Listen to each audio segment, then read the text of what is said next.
ಹೊರಟ್ಟಿ ಅವರ ರಾಜೀನಾಮೆಗೆ ಒತ್ತಡ ಹಾಕಿದ್ರ? ಸಭಾಪತಿ ಸ್ಥಾನದಲ್ಲಿ ಕುಳಿತ ನೀವು ಹೇಳಬೇಕು, ಇಲ್ಲದಿದ್ರೆ ಹೊರಟ್ಟಿ ಅವರೇ ಇದನ್ನು ಸ್ಪಷ್ಟಪಡಿಸಬೇಕು ಅಂತ ಪರಿಷತ್ನಲ್ಲಿ ಛಲವಾದಿ ನಾರಾಯಣ ಸ್ವಾಮಿ ಆಗ್ರಹ ವ್ಯಕ್ತಪಡಿಸಿದ್ದಾರೆ.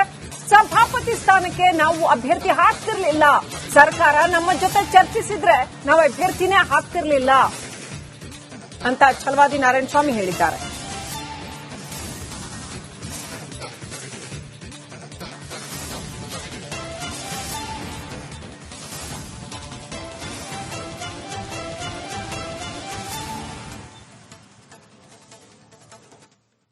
ಮಾನ್ಯ ಹೊರಟ್ಟಿಯವರು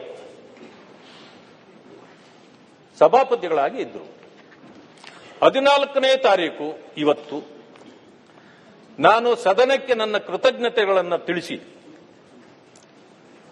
ನನ್ನ ರಾಜೀನಾಮೆ ಕೊಡ್ತೇನೆ ಅಂತ ಹೇಳಿ ಹೇಳಿಕೆ ಕೊಟ್ಟಿದ್ದೇನೆ ಅಂತೇಳಿ ಅವರು ಹೇಳಿದರು. ಅದು ಒಪ್ಪಿಗೆ ಆಗಿತ್ತು ಅಂತಕ್ಕಂಥದ್ದು ನನಗೆ ಗೊತ್ತಿರತಕ್ಕಂಥ ವಿಷಯ. ತದನಂತರ ತಕ್ಷಣ 7ನೇ ತಾರೀಕು ನನ್ನ ಕಚೇರಿಗೆ ಸುಮಾರು 30 ಜನರು ಬಂದರು. ಅದರಲ್ಲಿ ಮಾನ್ಯ ಮುಖ್ಯಮಂತ್ರಿಗಳು ಇದ್ರು, ಮಾನ್ಯ ಕೆಪಿಸಿಸಿ ಅಧ್ಯಕ್ಷರಿದ್ರು, ಅದು ಅನೇಕ ಸದಸ್ಯರಿದ್ರು. ಅಲ್ಲಿ ನನ್ನ ಒತ್ತಾಯಪೂರ್ವಕವಾಗಿ ಲೆಟರ್ಡ್ ಅನ್ನು ತರಿಸಿದ್ರು, ಅಲ್ಲೇ ಟೈಪ್ ಮಾಡಿಸಿದ್ರು, ಸಹಿ ಮಾಡಲೇಬೇಕು, ಒತ್ತಡ ಇದೆ ಅಂತೇಳಿ ನನಗೆ ಒತ್ತಾಯ ಮಾಡಿದ್ರು. ಆ ಕಾರಣದಿಂದ ನಾನು ಒತ್ತಡದಿಂದ ರಾಜೀನಾಮೆ ಕೊಟ್ಟಿದ್ದೇನೆ. ಇದು ನಾನು ಸ್ವಇಚ್ಛೆಯಿಂದ ಕೊಟ್ಟಿಲ್ಲ. ಇದು ಕೂಡ ಪತ್ರಿಕೆಗಳಲ್ಲಿ ಬಂದಿದ್ದನ್ನು ನಾನು ಗಮನಿಸಿದೆ. ಆ ಕಾರಣದಿಂದ ಇದಕ್ಕೆ ತೆರೆ ಎಳೆಯಬೇಕಾದ್ದು ಈ ಸದನದ ಕರ್ತವ್ಯ. ಸಭಾಪತಿಗಳ ಪೀಠದಿಂದ ತಾವು ಇದಕ್ಕೆ ಉತ್ತರ ಕೊಡಬೇಕು. ಒಂದು ಸಮಯ ಅದು ಆ ರೀತಿ ಏನೂ ಆಗಿಲ್ಲ ಅನ್ನೋದೇ ಆದರೆ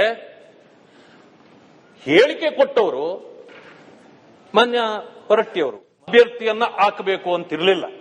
ಒಂದು ಸಮಯ ಸರ್ಕಾರ ಮೊದಲೇ ನಾಮಿನೇಷನ್ ಹಾಕೋದಕ್ಕೆ ಮುಂಚೆ ಒಂದು ಸಮಯ ನಮ್ಮನ್ನ ಅಪ್ರೋಚ್ ಮಾಡಿದ್ರೆ ಬಹುಶಃ ನಾವು ಆ ರೀತಿ ತೀರ್ಮಾನ ತಗೊಳ್ಬಹುದಾಗಿತ್ತು. ಇದಕ್ಕೆ ಪಕ್ಷವನ್ನು ನಾವು ಇದು ಮಾಡೋದು ಬೇಕಾಗಿಲ್ಲ, ಜಂಟಿ ಮಾಡೋದು ಬೇಕಾಗಿರಲಿಲ್ಲ. ಆದ್ರೆ ಅದಾಗಲಿಲ್ಲ. ನಾಮಿನೇಷನ್ಗಳು ಎರಡೂ ಆದ್ಮೇಲೆ ಮಾನ್ಯ ಕೆಪಿಸಿಸಿ ಅಧ್ಯಕ್ಷರು ನಮ್ಮನ್ನು ಕೇಳಿದ್ರು, ಹರಿಪ್ರಸಾದ್ ನೋಡಿ ಇದು ಪಕ್ಷಾತೀತವಾದ ವಿಷಯ, ಸಭಾಪತಿಯನ್ನಾದರೂ ಆಯ್ಕೆ ಮಾಡುವಾಗ ಇನಾನಮಸ್ ಮಾಡೋಣ ಅಂತ. ಅಷ್ಟೊತ್ತಿಗೆ ನಾಮಿನೇಷನ್ ಹಾಕ್ಬಿಟ್ಟಿದ್ವಿ. ಅದಕ್ಕೆ ಮುಂಚೆ ಏನಾದರೂ ಕೇಳಿದಿದ್ರೆ ನಮ್ಮ ನಿರ್ಧಾರ ಬದಲಾಗಬಹುದಾಗಿತ್ತು, ಅಥವಾ ನಾವು ಕೂಡ ನಮ್ಮ ಸದಸ್ಯರನ್ನೆಲ್ಲ ಕೇಳಿ ತೀರ್ಮಾನ ತಗೊಳ್ತಿದ್ವಿ. ಅದು ಆಗಲಿಲ್ಲ.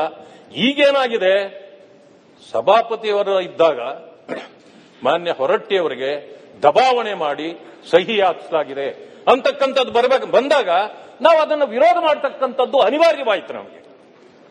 ಈ ಅನಿವಾರ್ಯ